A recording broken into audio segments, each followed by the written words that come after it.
क्या है जगन्नाथपुरी के खजाने का रहस्य? 46 साल बाद क्यों रत्न भंडार को खोला गया? जगन्नाथपुरी का खजाना आखिरी बार साल 1978 में गिना गया था। कोई कहता है कि खजाने की रखवाली जहरीले सांप कर रहे हैं, तो कोई कुछ और दावा करता है। आखिर क्या है इस रहस्य से, जानिए इस वीडियो में। पुरी के जगन्नाथ मंदिर का रत्न भंडार 46 साल बाद गणना के लिए खोला गया। साल 1978 में आखिरी बार रत्न भंडार में रखे गए खजाने और आभूषणों की गिनती हुई थी। उसके बाद से भंडार के खजाने की गिनती नहीं हुई। हालांकि 1982 और 1985 में रत्न भंडार 2 बार खुला था, लेकिन तब सिर्फ भगवान जगन्नाथ के लिए कुछ जरूरी आभूषण को निकाला गया था। सामान की गणना नहीं हुई थी उस टाइम पर। जगन्नाथपुरी के ट्रेजर की जो गणना है, उसके लिए हाई कोर्ट के पूर्व जज जस्टिस विश्वनाथ रथ की अध्यक्षता में 11 सदस्यीय कमेटी बनी है। इस कमेटी में मंदिर प्रशासन के वरिष्ठ अधिकारी भी शामिल हैं। रत्न भंडार खोलने के लिए बाकायदा 1:28 का शुभ मुहूर्त तय किया गया था। मुहूर्त के मुताबिक ही टीम रत्न भंडार खोलने पहुंची। जगन्नाथ मंदिर का जो रत्न भंडार है, यह कोषागार मंदिर के उत्तरी तरफ बना है, यानी कि नॉर्थ की साइड पर है।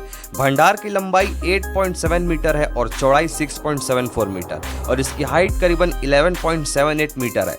रत्न भंडार के अंदर भगवान जगन्नाथ, उनकी बहन सुभद्रा और भाई बलभद्र के बेशकीमती कपड़े और आभूषण रखे गए हैं। भंडार में सालों से जगन्नाथ मंदिर को मिलने वाला चढ़ावा, जिसमें सोना, चांदी, हीरे, मोती और जेवरात जैसी सभी चीजें शामिल हैं। जगन्नाथ मंदिर का जो रत्न भंडार है, वो 2 हिस्से में बटा हुआ है। पहला बाहरी चैम्बर और दूसरा भीतरी चैम्बर। दोनों चैम्बर के अंदर मंदिर के खजाने रखे हुए, लेकिन इसमें थोड़ा फर्क है। भीतरी चैम्बर के अंदर भगवान के पुराने वस्त्र, आभूषण और बेशकीमती चीजें रखी हुई है, जबकि बाहरी चैम्बर के अंदर ऐसी चीजें रखी गई है जिन्हें समय समय पर बाहर निकालना पड़ता है। उदाहरण के तौर पर भगवान जगन्नाथ का सोने का वस्त्र, जो रथ यात्रा के मौके पर बाहर निकाला जाता है। ये भी अपने प्रकार में एक मिस्ट्री है कि 46 साल बाद जो दरवाजा खुला गया, वो 46 साल पहले चाबी खो चुकी है, लेकिन उसके पहले जो भी सरकारें आई वहां पर, खैर वहां तो एक ही सरकार थी, उसने कोई एक्शन नहीं लिया। चाबी कब घूमी, कैसे घूमी, वहां से क्या किया जा सकता है, इन सब चीजों का जवाब तो किसी के पास नहीं है। अब जब सोना बाहर आ चुका है, खजाना बाहर आ चुका है, तो धीरे धीरे सब जवाब भी मिल जाएगा कि इतने सालों तक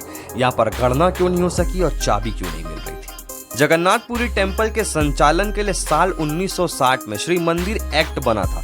इस कानून में साफ साफ लिखा है कि प्रत्येक 3 साल में मंदिर के खजाने की गणना होनी, इन्वेंट्री बनने की, एक एक चीज का हिसाब किताब रखा जाएगा। पर 46 साल से इस रत्न भंडार को क्यों नहीं खोला गया, इसका कोई साफ जवाब नहीं है। साल 2018 में उड़ीसा हाईकोर्ट के आदेश के बाद तत्कालीन नवीन पटनायक की सरकार ने रत्न भंडार के सामानों की गणना करवाने की कोशिश की थी, पर तब भी चाबियां नहीं मिली, इसलिए गणना नहीं हो पाई। लेकिन अगर आज ताला टूट सकता है, तो ताला उस समय पर भी टूट सकता था। जगन्नाथ मंदिर के खजाने से तमाम अंधविश्वास भी जुड़े हुए हैं। कुछ लोग दावा करते हैं कि यहाँ के रत्न भंडार के अंदर जहरीले सांप हैं, जो रखवाली करते हैं इस खजाने की। इस वजह से खजाना नहीं खोला गया था।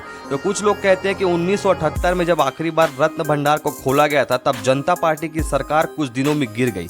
इसके बाद से खासकर उड़ीसा में जो भी सत्ता में आया, वो भंडार खुलवाने से डरता रहा कि कहीं उनकी सरकारें न गिर जाएं। हाल ही में हुए उड़ीसा में विधानसभा चुनाव में भारतीय जनता पार्टी यानी कि बीजेपी ने जगन्नाथपुरी के रत्न भंडार को बड़ा मुद्दा बनाया। बीजेपी ने दावा किया कि रत्न भंडार से तमाम आभूषण और बेशकीमती गहने गायब कर दिए गए। प्रधानमंत्री नरेंद्र मोदी ने नवीन पटनायक के करीबी रहे बीके पंडित की तरफ इशारा करते हुए यहाँ तक कह दिया कि खजाने की चाबी कहीं तमिलनाडु तो नहीं चली गई। अब ये सब अटकलें थी या सच्ची बातें, ये तो आगे जब काम होगा तो पता चल जाएगा। ये अब जानते हैं कि 40 साल बाद खुले इस रत्न भंडार के खजाने में मिला क्या। साल 1978 में जब जगन्नाथ मंदिर के रत्न भंडार का खजाना आखिरी बार गिना गया था, तब इसमें 70 दिन लग गए थे। खजाने की गिनती 13 मई 1978 को शुरू हुई थी और 23 जुलाई 1978 तक चली। उस वक्त खजाने के अंदर 747 तरह के आभूषण मिले थे। कुल 12,883 तोला सोने के गहने और 22,153 तोला चांदी के गहनों के अलावा हीरे, जवाहरात के तमाम बहुमूल्य आभूषण मिले थे।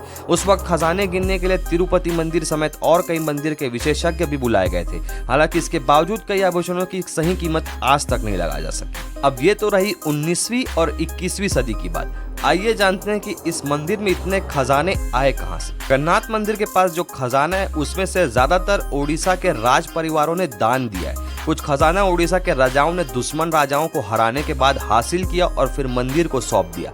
पूरी खजाने पर आक्रमणकारियों की निगाहें भी टिकी रही। जगन्नाथ मंदिर के खजाने को लूटने के लिए 15 से 18वीं शताब्दी के बीच कम से कम 15 बार आक्रमण हुए हैं। यहाँ पर हमले किए गए, लेकिन साल 1721 में बंगाल के सेनापति मोहम्मद तकी खान ने आखिरी बार यहाँ पर हमला किया था। 46 साल बाद सोचिए कि वहाँ के खजाने जो दार में वहाँ पर आते हैं, चाहे वो पैसा हो चाहे खजाना हो, तो वो कितने बढ़ गए होंगे। तो अब इसकी गणना करने में कितना समय लगे तो समय बताएगा। तो इस वीडियो को इतने रखते हैं। अगर आपको ये वीडियो अच्छी लगी तो इस वीडियो को लाइक करना, चैनल को सब्सक्राइब कर लेना और वीडियो को शेयर कर देना। चलिए मिलते हैं ऐसे किसी नए इंटरेस्टिंग टॉपिक के साथ।